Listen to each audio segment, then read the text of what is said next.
दिल्ली के लोगों को देना चाहता हूं और ख़ासकर हमारे दिल्ली के जो गरीब तबका है, सफाई कर्मचारी जो हैं उनके लिए आम आदमी पार्टी की एमसीडी में जो सरकार है, जो शैली ओबराय मेयर हैं हमारी, उनके नेतृत्व में जो काम कर रही है, उन्होंने एक बहुत बड़ा काम किया है।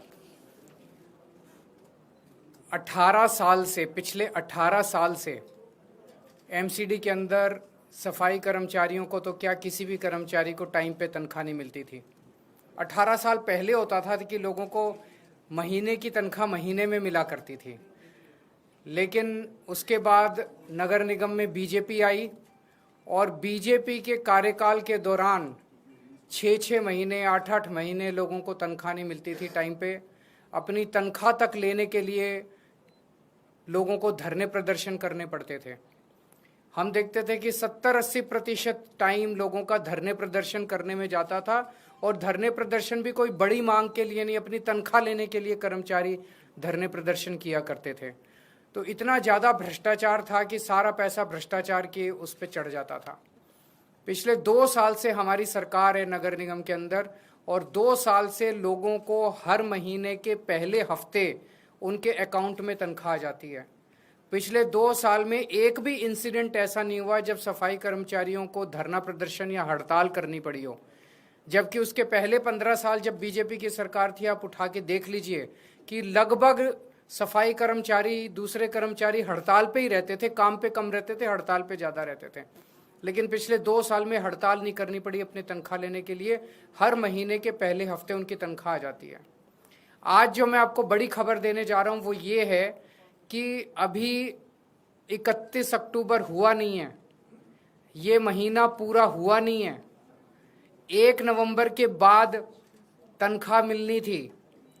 पहले हफ्ते में, जैसे मैंने कहा, 7 नवंबर तक उनके अकाउंट में तनख्वाह जानी थी, लेकिन दिवाली को मद्देनजर रखते हुए सभी लगभग 64,000 कच्चे और पक्के सफाई कर्मचारियों के अकाउंट में दिवाली के पहले अगले महीने की नवंबर की तनख्वाह उनके अकाउंट में पहुंच चुकी है। जो तनख्वाह उनके 7 नवंबर तक जानी थी, वो तनख्वाह उनके अकाउंट में ऑलरेडी पहुंच चुकी है, ताकि वो अपने बच्चों के साथ, अपने परिवार के साथ अच्छी दिवाली मना सकें। ना केवल तनख्वाह दी गई है, दिवाली बोनस भी। पहले दिवाली बोनस के लिए भी उनको धरने प्रदर्शन करने पड़ते थे, डिमांड करना पड़ता था, और इतने कई महीनों तक धरने करते थे। दिवाली बोनस भी लगभग 23 करोड़ रुपए दिवाली बोनस उनके अकाउंट में पहुंच गया है। और मैं उम्मीद करता हूं कि इस बार वो दिवाली बहुत धूमधाम के साथ अपने परिवार के साथ मनाएंगे, और ये उन दिल्ली के लोगों का नतीजा है कि उन्होंने एक ईमानदार सरकार को नगर निगम में मौका दिया। जैसे दिल्ली में पहले मौका दिया था, इतने काम हुए दिल्ली में, ऐसे अब नगर निगम के अंदर भी बहुत काम हो रहे हैं। तो मैं दिल्ली के सभी सफाई कर्मचारियों को खास तौर से बधाई देना चाहता हूं कि उनकी दिवाली इस बार बहुत अच्छी मनेगी। पहली बार हुआ ऐसा कि 7 तारीख ये जो दिवाली के पहले तनख्वाह दी गई है, ये पहली बार हुआ है। एमसीडी के इतिहास में पहली बार हुआ है कि दिवाली के पहले उनको तनख्वाह दी गई। ये पहली बार हुआ है कि 31 के पहले तनख्वाह दी गई है। 18 साल पहले ये तो होता था कि महीने की तनख्वाह महीने में मिलती थी, लेकिन ये आज तक कभी नहीं हुआ कि मंथ एंड के पहले तनख्वाह उनके अकाउंट में पहुंच गई हो। आयुष्मान योजना मैं नहीं कह रहा, सीएजी का कहना है कि आयुष्मान योजना में बहुत सारे घोटाले हैं। आयुष्मान योजना कहती है कि आप जब अस्पताल में भर्ती होगे तब आपको 5 लाख रुपए तक का इलाज होगा। दिल्ली के अंदर जो हमारी योजना है, वो योजना ये है कि आपको चाहे सर्दी हो, खांसी हो, ओपीडी में आप जाओ, चाहे भर्ती हो ना भर्ती हो, आपको आईपीडी, ओपीडी, सबका सारा इलाज फ्री है। दिल्ली के अंदर सब कुछ फ्री है। तो आपको 5 रुपए की क्रोसिन चाहिए या आपको 50 लाख रुपए या 1 करोड़ रुपए का इलाज कराना है, सब कुछ फ्री है। हमारा कोई 5 लाख रुपए तक की लिमिट नहीं है। तो जब हमारा सब कुछ ही फ्री है, दवाइयाँ भी फ्री है, टेस्ट भी फ्री है, ओपीडी भी फ्री है, आईपीडी भी फ्री है, अस्पताल में भर्ती हो तब भी फ्री है, केवल डॉक्टर को दिखाने जाओ तब भी फ्री है, तो फिर आयुष्मान योजना का दिल्ली के अंदर कोई मतलब नहीं रह जाता है। यही मैंने कल प्रधानमंत्री जी से निवेदन किया कि आप दिल्ली के मॉडल को स्टडी करके दिल्ली के मॉडल को पूरे देश में लागू कीजिए। आप ये बार बार कि ये हमारी योजना, ये आपकी योजना, जो भी योजना है, अच्छी जो योजना है वो देश के अंदर लागू होनी चाहिए। नहीं इसको इम्प्लीमेंट किया जा सकता है सेंटर की तरफ? नहीं, वो उनका ये कहना है कि आप आयुष्मान योजना ही लागू कीजिए, अपनी योजना बंद कीजिए।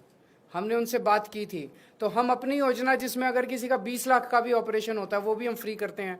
हमारे मोहल्ला क्लिनिक में कोई जाता है उसका सारा फ्री हो, उसको कैसे बंद कर दें हम लोग? सर, आरएसएस प्रमुख ने ये भी कहा दिवाली को लेकर जिस तरह से नॉर्थ इंडिया में पोल्यूशन सिचुएशन है, टैकल करने के लिए फायर क्रैकर बैन लगाया जाता है। आरएसएस प्रमुख कह रहे हैं कि हिंदुओं के त्योहारों के समय इस तरह के क्यों रेस्ट्रिक्शंस लगते हैं?